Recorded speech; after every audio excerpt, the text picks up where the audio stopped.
So I need to address what may or may not be the elephant in the room, which is, did you two listen to our But I'm a Cheerleader episode? I listened to the Instagram clip of it. Okay. So what was your question, though? Yes. Well, it's because that episode is the reason why we have courted you both so hard as guests, is because of a conversation that we had during that episode.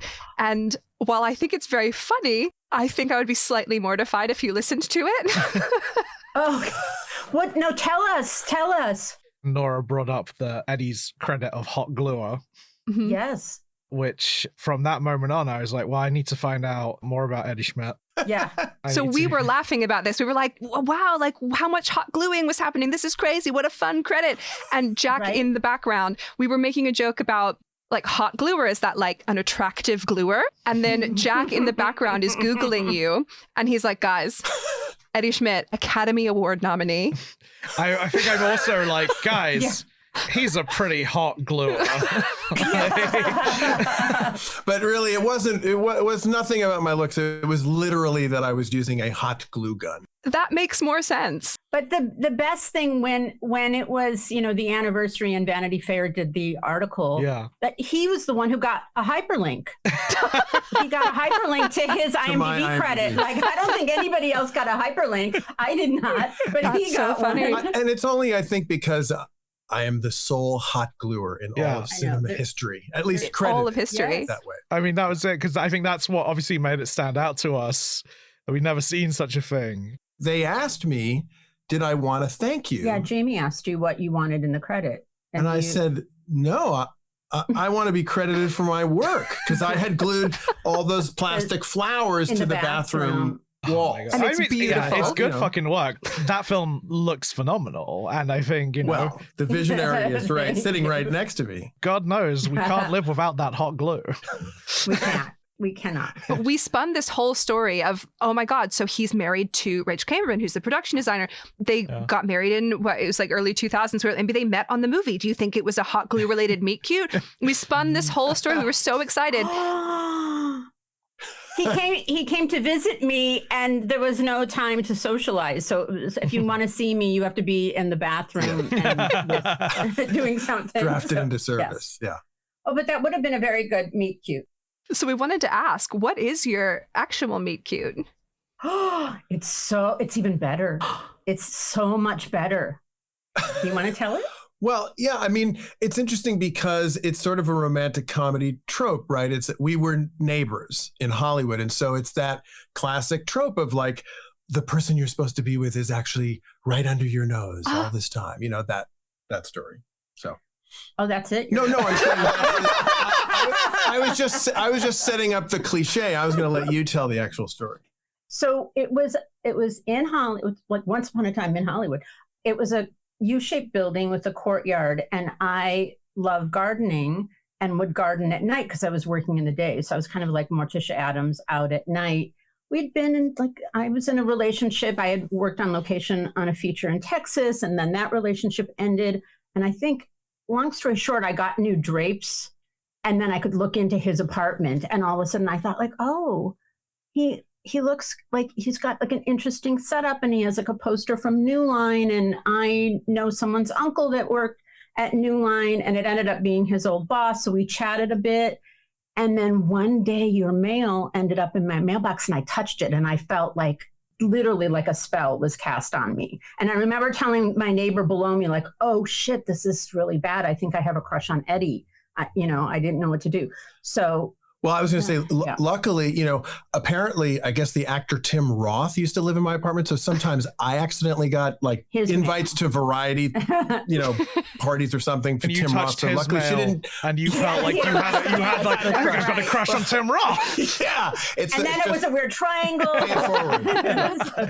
But in any case, so we hung out, and then I found out you had a girlfriend I didn't know, long distance. And then I wanted to stay away from him. So I kind of would tell him I had plans, but he could clearly see I was still in my apartment. I lied a little bit. And then you invited me to a screening of Sick. Yeah, I was post-production supervisor on a documentary and premiere, and that was the beginning. Yes. But yeah, I mean, I did fall in love with Rachel because I I was seeing her garden at night, which I thought, who would pay attention and take care of this garden in this apartment building? This has to be somebody with a big heart who cares. It's not something that I would never do. So I thought, and of course, there's that great REM song, Gardening at Night, from their early Chronic Town EP. So that was in my mind as well. This is beautiful. Did you know I would play tricks? Like I would, if I wanted to see him, I would turn on the garden hose and then he would come outside to talk to me. Like a dog. Very Pavlovian. So that's how we met. This is so magical. It's a really lovely Hollywood. It's so old fashioned, especially, and it's right off of Sunset Boulevard. Like it's in the heart of Hollywood, and a very, very sweet story. So. I love this. But I'm a Cheerleader was our second episode. This will be our 40th episode. Something like that. Yeah. So we've been thinking about you guys for quite a while. We are so thrilled that you're here. This is such a big deal for us in the lore. I mean, the podcast doesn't really have much lore, but the lore that it has involves you two. So this is great for us. Yeah.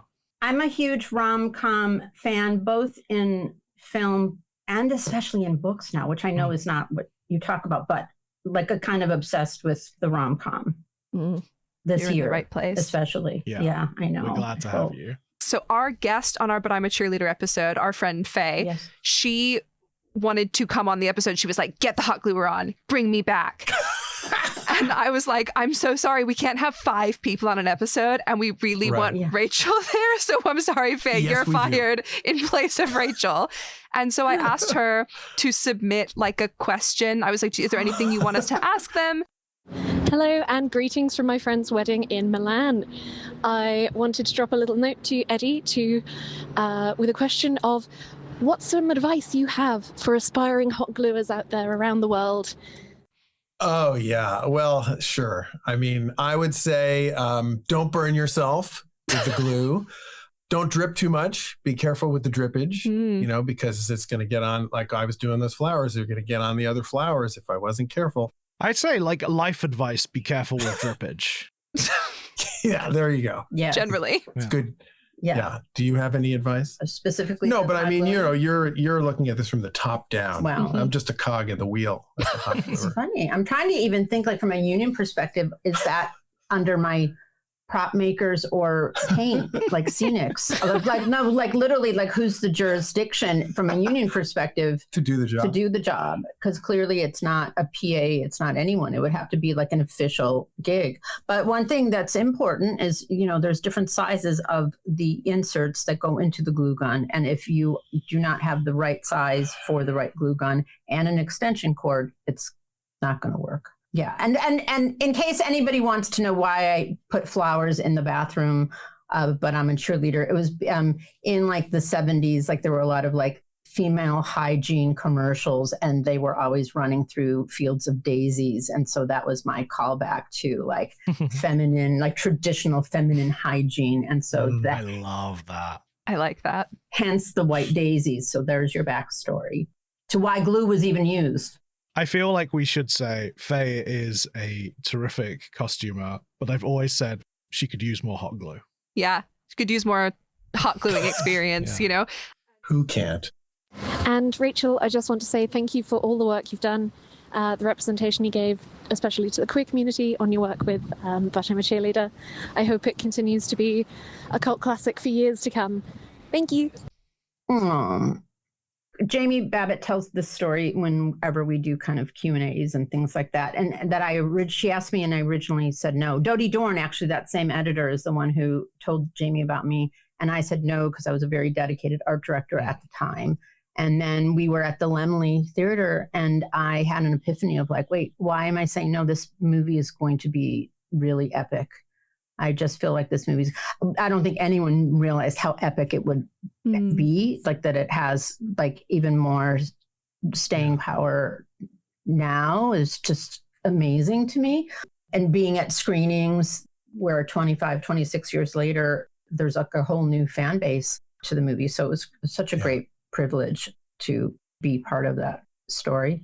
Huge, and career making for me. I mean, that's that's the project I worked on that I then got my own agents and then Jamie Babbitt was the one who introduced me to Amy Sherman Palladino and Dan Palladino for Gilmore Girls. And the rest is history. That became then a whole other trajectory to my career. Yeah. That's amazing.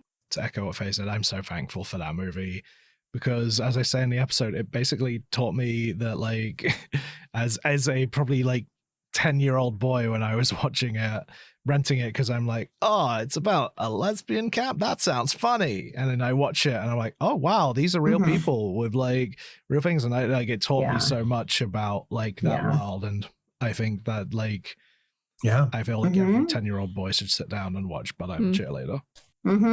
Yeah, it's incredible. And talk about a great cast. Like that's and the trilogy of DP, costume designer, and production designer very much working together. The way that film looks is just incredible.